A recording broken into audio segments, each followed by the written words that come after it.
অহেতুক সময় নষ্ট করতো না। বক্তৃতার ফলে মানুষ অনেক লোকে চোখের পানি পর্যন্ত ফেলত। বাড়ি থেকে ওই বন্দরটার ভিতরে মানুষ দাঁড়ানোর কোনো জায়গা ছিল না। পৃথিবী পর্যায়েরও লোক আসছিল এই গরু গাড়ি এগুলা দিয়ে আমরা গেছিলাম। অনেক কষ্ট করে পরিশ্রম করে শিক্ষা গ্রহণ করছে। দান দক্ষিণার ব্যাপারে তার হাত অনেক প্রশস্ত ছিল। ব্যাকুলভাবে তারে সম্বর্ধনা জানাইছে। মাদ্রাসার ফিল্ডে তার জানা যাইছে। আসসালামু আলাইকুম রহমতুল্লাহ বরকাতুহু। আমি ওবায়দুর রহমান ইবনে আবদুল্লাহ ইবনে ফজল, আল্লামা আবদুল্লাহ ইবনে ফজল রাহিমাহুল্লাহ আনহুর দ্বিতীয় পুত্র।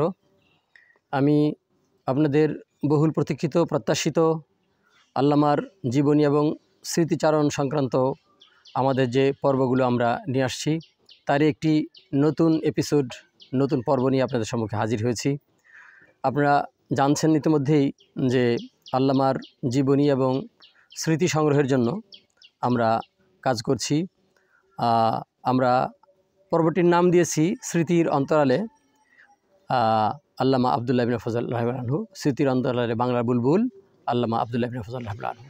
সেই স্মৃতি হাতড়ে ফিরে তারই সেই স্মৃতিময় অতীত ঘেঁটে আনার জন্য আমরা আজকে নতুন এপিসোডে হাজির হয়েছি এবং আজকে আপনাদের সম্মুখে এমন এক বিশেষ ব্যক্তিত্বের পরিচয় করিয়ে দিব, যিনি নিবিড়ভাবে গভীরভাবে আল্লামা আবদুল্লাহ ইবনে ফজল রাহিমাহুল্লাহকে দেখেছেন, তার সাথে সময় কাটিয়েছেন এবং তারই বাড়িতে আল্লামা আবদুল্লাহ ইবনে ফজল জন্মগ্রহণ করেছেন। আপনারা জেনে থাকবেন যে আল্লামার জন্ম মূলত তার মাতুলালয়ে, তার মামার বাড়ি। তো তার মামা হাতেম আলী খলিফা রাহিমাহুল্লাহ আনহু, তার বাড়িতেই আমরা আজকে আসছি। তারই বড় সন্তান আমাদের সাথে উপস্থিত আছেন, আমাদের বিজ্ঞ শিক্ষক, আমাদের সমাজের মুরব্বী আব্দুস সামাদ, আলহাজ আব্দুস সামাদ সাহেব, আমার চাচা, অর্থাৎ আল্লামা আবদুল্লাহ ইবনে ফজল রাহিমাহুল্লাহর আপন মামাতো ভাই। তো উনি আজকে আমাদের সাথে আছেন এবং এখানে আবদুল্লাহ ইবনে ফজল রাহিমাহুল্লাহ জন্মগ্রহণ করেছেন, এখানে বড় হয়েছেন, বেড়ে উঠেছেন।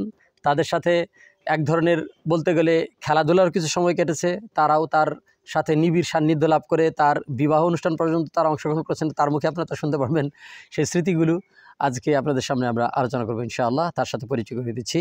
আজকে আমাদের সাথে শেয়ার করবেন আল্লামার জীবনী সংকটে আমাদের মাস্টার আব্দুস সামাদ সাহেব। আসসালামু আলাইকুম রহমতুল্লাহ। ওয়ালাইকুম সালাম রাহমাতুল্লাহি ওয়া বারাকাতুহু। চাচা, আচ্ছা, আমার আব্বা আল্লামা আবদুল্লাহ ইবনে ফজল রাহিমাহুল্লাহ যেহেতু আপনাদের এখানেই জন্মগ্রহণ করেছেন, আপনার হয়তো সেই জন্ম সময় সম্পর্কে জানার সুযোগ হয়নি, কিন্তু তার শিশুকাল সম্পর্কে অনেক কথা আপনার আব্বার কাছে, আপনার আম্মার কাছে, এলাকাবাসীকে আপনারা শুনেছেন। তো আল্লামার শৈশবকাল সম্পর্কে আপনার কতটুকু জানা আছে? তিনি কেমন ছিলেন, কেমন করে বেড়ে উঠেছেন, কেমন শিশু বাচ্চা হিসাবে সময় কাটিয়েছেন, সেই স্মৃতিগুলো আপনি আমাদের সাথে একটু শেয়ার করবেন। ব্যাপার হলো কি, আমার চেয়ে তার বয়স অনেক বেশি, তার চেয়ে বয়স আমার কম। আমরা যে সময় মানে বাকশক্তি কিংবা স্মৃতিশক্তি যখন আমাদের হলো, তখন তাকে আমরা দেখছি হিসাবে, ছাত্র হিসাবে সে লেখাপড়া করতো। লেখাপড়ার প্রতি তার খুব একটা ছিল, আগ্রহ ছিল। আচ্ছা, উনি যে লেখাপড়া করতেন, এটা কোথায় ভর্তি হলেন, পড়াশোনা শুরু করলেন কোথায়? কামাল খান মাদ্রাসায় লেখাপড়া করছে, তারপরে শস্যবাড়ি আরামনগর আলিয়া মাদ্রাসায়, সেখানে লেখাপড়া। প্রথম এখানে কামাল খান মাদ্রাসায়, তারপরে শস্যবাড়ি, এখানে লেখাপড়া করছে। তার শিক্ষার প্রতি যথেষ্ট একটা ছিল, মহব্বত ছিল। সে অহেতুক সময় নষ্ট করতো না, বই পুস্তক নিয়ে সে শিক্ষা গ্রহণ করত। তো তার এই পড়াশোনা জীবন চলাকালেই তিনি বক্তৃতা জীবনে আসছেন, নাকি পড়াশোনা জীবন শেষ করার পরে তিনি বক্তা হলেন? আপনারা ছোটবেলার থেকেই সে মানে মসজিদে নামাজ পড়াইতেন, ওয়াজ নসিহত মসজিদে, মানে তার বাল্যকাল থেকেই তার আরম্ভ আর কি, বক্তৃতা দেওয়ার, মানে ইসলাম প্রচার করার অভ্যাস বাল্যকাল থেকেই তার ছিল। তো আপনি তার বক্তৃতা কেমন শুনেছেন জীবনে?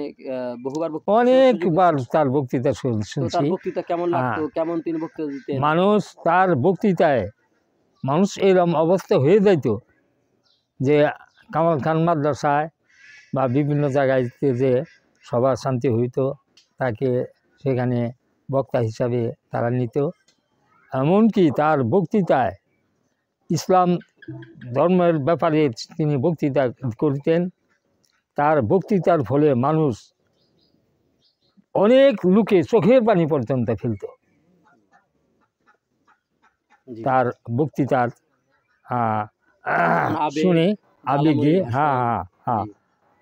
মানুষ চোখের পানি ফেলতো। মানুষ তার জন্য খুব একটা তার উপরে ব্যাপক একটা মহব্বত ছিল। তো আমরা শুনেছি যে এইখানে উনি জামালপুরের মধ্যে বলতে গেলে সবচেয়ে বড় একটা সম্মিলনের আয়োজন করেছিলেন। হ্যাঁ, যখন তার এই প্রিয় প্রতিষ্ঠান হ্যাঁ, জনগণের শ্রমে ঘামে গড়ে তোলা যে হ্যাঁ, শাহজালাল হ্যাঁ, হ্যাঁ, মাদ্রাসা যখন প্রতিষ্ঠা করেন, হ্যাঁ। তখন একটা বড় সম্মেলন করেছিলেন। বহু বক্তা এখানে এসেছিলেন, বহু বিশিষ্ট জন এসেছিলেন। তাদের কোনো স্মৃতিচারণ আপনার মনে আছে সেই বিষয়টা? মানে তার বাড়ির সম্মুখে এবং বাড়ির দক্ষিণ পাশে বিরাট একটা ময়দান মাঠ, জি, জি। এমন লুকি হয়েছিল। ইটখোলা বন্দোবস্ত। হ্যাঁ, ইট খোলা বন্দর মানুষ বলতো।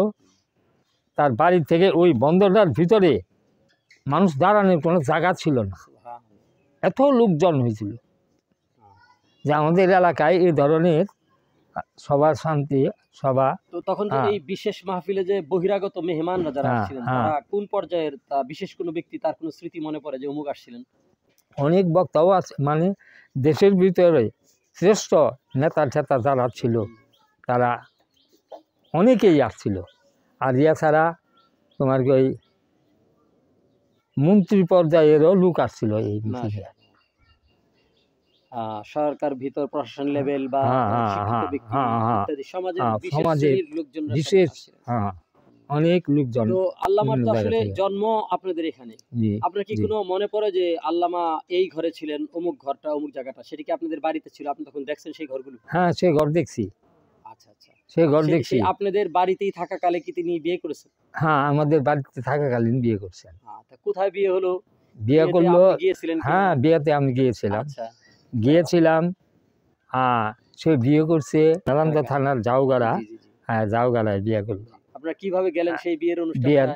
সেই আমরা যুগে কিভাবে গেলেন? নৌকা না না, যানবাহন নৌকা না, গরুর গাড়ি? যানবাহন, কিসের গরু বিষয়? গাড়ি গরুর গাড়ি। এগুলা দিয়ে আমরা গেছিলাম। জি, জি। এবং সেখান থেকে আসলাম। আসার পরে পরের দিন ভাবির সঙ্গে দেখা হইলো আচ্ছা, বাড়িতে। আচ্ছা। আপনাদের এখান থেকে যারা গেলেন তাদের ব্যক্তিদের নাম বলতে পারেন যে ওরকম আপনাদের আত্মীয়বর্গের মধ্যে, মুরুব্বিদের মধ্যে যারা ছিলেন, বা আমার আব্বার যারা শিক্ষক বা যারা বন্ধু-বান্ধব, এরা কারা ছিলেন? এরকম মনে পড়ে যে আপনার সাথী হয়েছিল? আব্দুল্লাহ মোল্লার আত্মীয় স্বজন নানার বাড়ি, এটা ছিল তার নানার বাড়ি। জি, জি, জি। নানার বাড়ির যারা তার অভিভাবক কিংবা নানা গোষ্ঠীর বড় বড় যারা ছিল সবাই গেছেন। তারা তার আত্মীয় ২-৪ স্বজনে জনের নাম মনে গেছেন। পড়ে আপনার যে আপনার সাথে ছিল, আপনার মনে পড়ে যে অমুক, অমুক ছিল? ২-১ জনের নাম এখন এখন মনে তো পড়ে? বহু দিনের কথা। জি, জি, জি।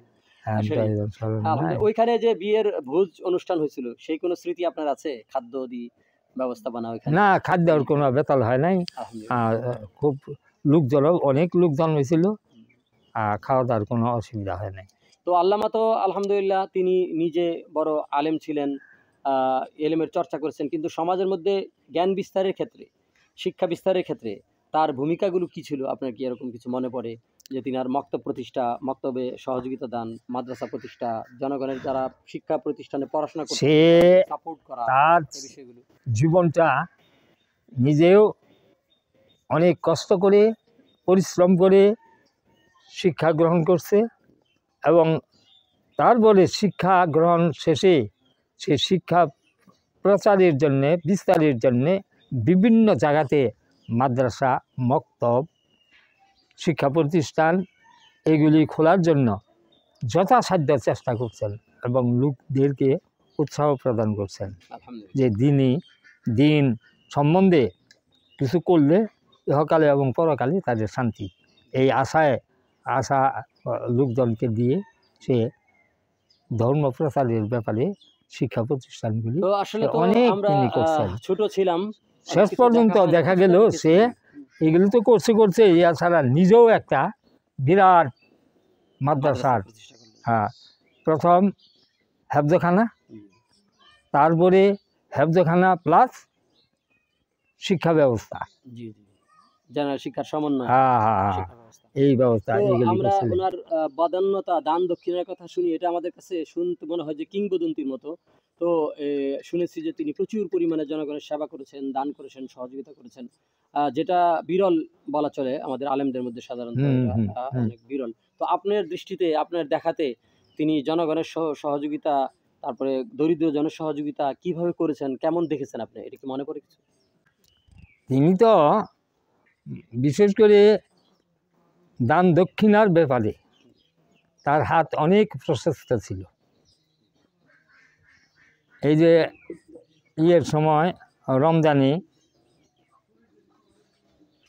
তোমার কি ওই সে গরিব দুঃখী বা ইফতারের ব্যবস্থা করে এলাকার বহু লোকজনকে হ্যাঁ, ইফতারি করাতেন হ্যাঁ এটা। ইফতার করাইতো, রমজানের মধ্যে একাধিকবার রমজানের মধ্যে সারা এলাকার লোকদেরকে হ্যাঁ ইফতার করাতেন। ইফতার করাইতো। তারপরে তার দিনই শিক্ষার জন্য লোকজনকে যতটুকু বলার দরকার তিনি বলতেন। তো তার কাছে জনগণ এসে উপকার লাভ করতেন, যারা সমস্যা সংক্রান্ত আছেন তারা তাদের কাছে যাইতেন অবশ্যই এই বিষয়ে।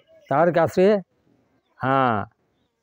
অর্থনৈতিক, সামাজিক এবং বিভিন্নভাবে মানুষের যতটুকু সেবা করার দরকার তিনি তা করছেন। জি, আলহামদুলিল্লাহ। তো আল্লামার জীবনী তো বহুল বিশাল বিস্তৃত, তো আপনাদের নিকট থেকে তাকে দেখার মতো সুযোগ হয়েছে। আপনি কি তার সাথে কখনো সফরসঙ্গী হয়েছিলেন? কোথাও যাওয়ার সুযোগ হয়েছে আপনার? হয়েছে। কোথায় গিয়েছিলেন? এরকম একটা স্মৃতি ওই যে আমাদের যেমন বলতে পারেন। কামাল খান মাদ্রাসা, মাহফিল। মাদ্রাসা ইয়ে মাহফিল।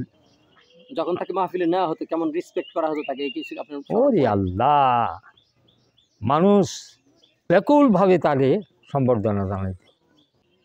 তো আপনার সাথে ঘনিষ্ঠ গভীরভাবে কোনো স্মৃতি মনে পড়ে যে আপনি তার সাথে এটা সময় কাটাচ্ছেন বা খাওয়া দাওয়ার বৈঠকে ছিলেন, বা আপনাকে এটা বললো যে আব্দুল সামাদ এই জিনিসটা এরকম এরকম কিছু বললো, এরকম কোনো মনে পড়ে যে আপনাকে এই উপদেশ, এই নির্দেশ, এরকম কিছু আপনাকে বললো? মনে আছে? তো বলছে ব্যাপার হলো বহু দিনের কথা, তো অবশ্যই, এইগুলি অবশ্যই। স্মরণ না। জি জি জি। হ্যাঁ, হ্যাঁ। তো স্মরণ শক্তি হলো ওনার সবচেয়ে সাথে বড় তো জিনিস। আসলে আপনারা যেমন তিনি ছিলেন খুব একটা ছিল, মানে ব্যস্ত সে মানুষ ছিলেন। ব্যস্তবান ছিল, তার কারো কিছু বলতে হয় নাই। তার কার্যকলাপ দেখেই মানুষ ব্যাকুল হইয়া মানুষের সেবা করত। যে আমরা অনেক সময় লক্ষ্য করি যে যারা পাণ্ডিত্যে অনেক বড় হয়, বড় আলেম হয়, বড় মানুষ হয়, তারা সমাজের সাথে একটা হ্যাঁ পার্টিশন তৈরি করে রাখে। হ্যাঁ লোকজন হ্যাঁ তাদের হ্যাঁ কাছে হ্যাঁ মিশতে পারে না, যেতে পারে হ্যাঁ না, তারা হ্যাঁ তাদের কাছে যায় না। হ্যাঁ একটা মানে হয়তো কারণে অকারণে হ্যাঁ। একটা ডিসটেন্স জনগণের থাকে। কিন্তু আল্লামা আব্দুল্লাহ বিন ফজল আপনার সাথে সমাজের ব্যক্তিদের সাথে কি এরকম কোনো ডিসটেন্স ছিল না? গভীরভাবে তাদের আন্তরিকতা মিশে না, বিষয় করা, তার খোঁজ খবর নেওয়া? সব্বার সঙ্গে, কি বড় কি ছোট, সব্বার সঙ্গে তার একই সমান মহব্বত ছিল, এবং তাদের সম্বর্ধনা বা তাদের বাড়ি খোঁজ খবর নেওয়া, খোঁজখবর নেওয়া, তিনি করতেন। তার এটা একটা নীতি ছিল। আমরা এরকম শুনতাম যে উনি যখন আসতেন সমাজের লোকের সাথে, এরকম যে বাইরে থেকে আসার ফলে মৌসুমী অনেক ফলমূল নিয়ে আসতেন, হ্যাঁ হ্যাঁ হ্যাঁ বিভিন্ন বাড়িতে বাড়িতে গিয়ে গিয়ে হ্যাঁ বা লোক পাঠিয়ে সেখানে ফলমূল বিতরণ করতেন। করছি এগুলি কি আপনারা করছি দেখছেন? হ্যাঁ দেখছি দেখছি হ্যাঁ। আলহামদুলিল্লাহ। তো এরকম আল্লামার জীবনের কোনো স্মৃতি বা কোনো কথা, কোনো বিষয় আপনার কি আজও মনে পড়ে? এরকম কোনো কিছু মনে পড়ে? শিক্ষা প্রতিষ্ঠানটা, মাদ্রাসাটার ব্যাপারে বহু লোকে এইটা চিন্তা করছে যে হাই রে, এই অবস্থা কইলে সে একটা দিনই প্রতিষ্ঠান করলো, সে নিজের অর্থের দিক বা নিজের সন্তানদের জন্য যে কিছু করণ লাগবো সেদিকে তার কোনো আছিল না। তার চিন্তা ছিল শিক্ষা প্রতিষ্ঠান বা ইসলাম শিক্ষা ব্যবস্থার জন্য যতটুকু অগ্রসর হওয়া যায় তিনি সেই ব্যবস্থা করছেন। তো নিজের উনি যে এই অর্থের দিক কোনো চিন্তা প্রতিষ্ঠান করেন না। বিশাল করে গড়ে তোলার চেষ্টা করলেন, হ্যাঁ এই অবস্থায় এখানে প্রতিষ্ঠানে আসলে কি শুধু এলাকার লোকজনই এখান থেকে শিক্ষা লাভ করেছে, না বাইরে থেকে আসছিল? এবং এই শিক্ষা প্রতিষ্ঠানের যে আউটপুট যেটা আমরা বলবো আর কি, এখানে শিক্ষা লাভ করার ফলে যে আত্মিক এবং মানসিক বা ইহকালীন পরকালীন উন্নতি যেটা মানুষের মধ্যে, সেটা কি লক্ষ্য করা গেছে? এখান থেকে মানুষ উপকার লাভ করেছে? সারা দেশব্যাপী লোক তার এখানে আসছে, তার সহযোগিতা, তার দোয়া আশীর্বাদ এগুলি মানুষ কামনা করত।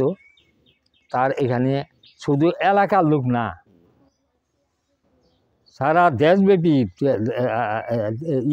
লোকজন, ছাত্রছাত্রী, হ্যাঁ, এখানে বিভিন্ন জায়গা থেকে ছাত্রছাত্রী বা ছাত্রছাত্রীর গার্জেন, তারা তার সঙ্গে। জি জি জি, হ্যাঁ, জাযাকাল্লাহ খায়ের। হ্যাঁ। আপনারা সবাই অবগত হলেন যে আল্লামার যে শিক্ষা প্রতিষ্ঠান করেছিলেন আপনাদের শ্রমে ঘামে গড়ে তোলা, তা হ্যাঁ। বিশাল একটা রূপ লাভ করেছিল, এবং এখান থেকে শুধু এলাকার জনগণ বা ছাত্রছাত্রী না, বাইরে থেকে বিভিন্ন অঞ্চলের লোক এখান থেকে বিভিন্ন পড়াশোনা ডিস্ট্রিক্টে করতে উপকার ভোগ হ্যাঁ, করেছেন। হ্যাঁ। কোরআনের আলো এইখান থেকে ছড়িয়ে পড়েছে বহু দূর দূরান্ত পর্যন্ত, হ্যাঁ। এমনকি বিশ্বময় ছড়িয়ে পড়েছে। তাই তো, অনেক ছাত্র নোয়াখালী, এখান থেকে খুলনা, ছাত্রছাত্রী বিভিন্ন বিশ্বের ডিস্ট্রিক্টের জায়গায়। পোলাপানও এখানে জি, আসছে। জি।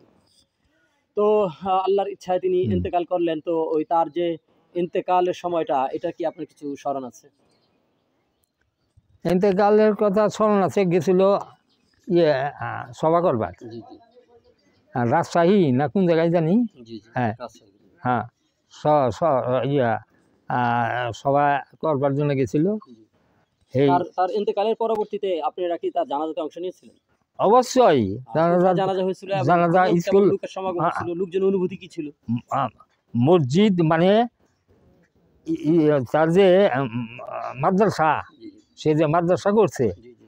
মাদ্রাসার ফিল্ডে তার জানা যাইছে। লোকজনের সমাবেশ কেমন হয়েছিল? লোকজনের সমাবেশ কি বলবো আর, মানে লক্ষাধিক লোকেরও ঊর্ধ্বে সুবহানাল্লাহ, এত লোক জন্মেছিল। হ্যাঁ। সে তো তা তো গুণ মানে গাহি মহব্বতের লোক। মিটিং করবার মানে সভা করবার জন্য গেছিল, জি জি। ওই সভা করবার ওই স্থানে সে মারা গেছে অসুস্থ অবস্থায়। হ্যাঁ, আল্লাহ পাক রব্বুল আলামিন তাদের কবর, আমাদের পূর্ববর্তী পূর্বপুরুষ এবং বিশ্বের তামাম মুসলমানদের কবরকে আলোকিত করে দেন। হ্যাঁ, হ্যাঁ। আমার এই দাদা জান, অর্থাৎ আমার এই চাচার আব্বা হাতেম আলী খলিফা, তিনিও তার বার্ধক্য জীবনে এই মাদ্রাসার ছাত্র হয়েছিলেন, হ্যাঁ, শিক্ষানবিশ হ্যাঁ। হয়েছিলেন। আমি তাকে পাঠদান করেছি। হ্যাঁ, হ্যাঁ। তো তিনি আমার কাছে পড়তেন এবং বলতেন যে, শোন, আমি যখন বাড়িতে পড়ি তখন কোনো ভুল পড়ে না, তোর কাছে আসলে শুধু ভুল পড়ে। আজকে তারা কবরবাসী হয়েছেন, তো তাদের জন্য আমরা সকলে দোয়া প্রার্থী হব। ঠিক আছে, ঠিক আছে। শুভকামনা তারপরে সকলে। এই মসজিদের জি সে বলছে যে আমার এই মসজিদ মাদ্রাসার আমারে মাটি দিতে হবে, তাই আল্লাহ করাইছে। জি।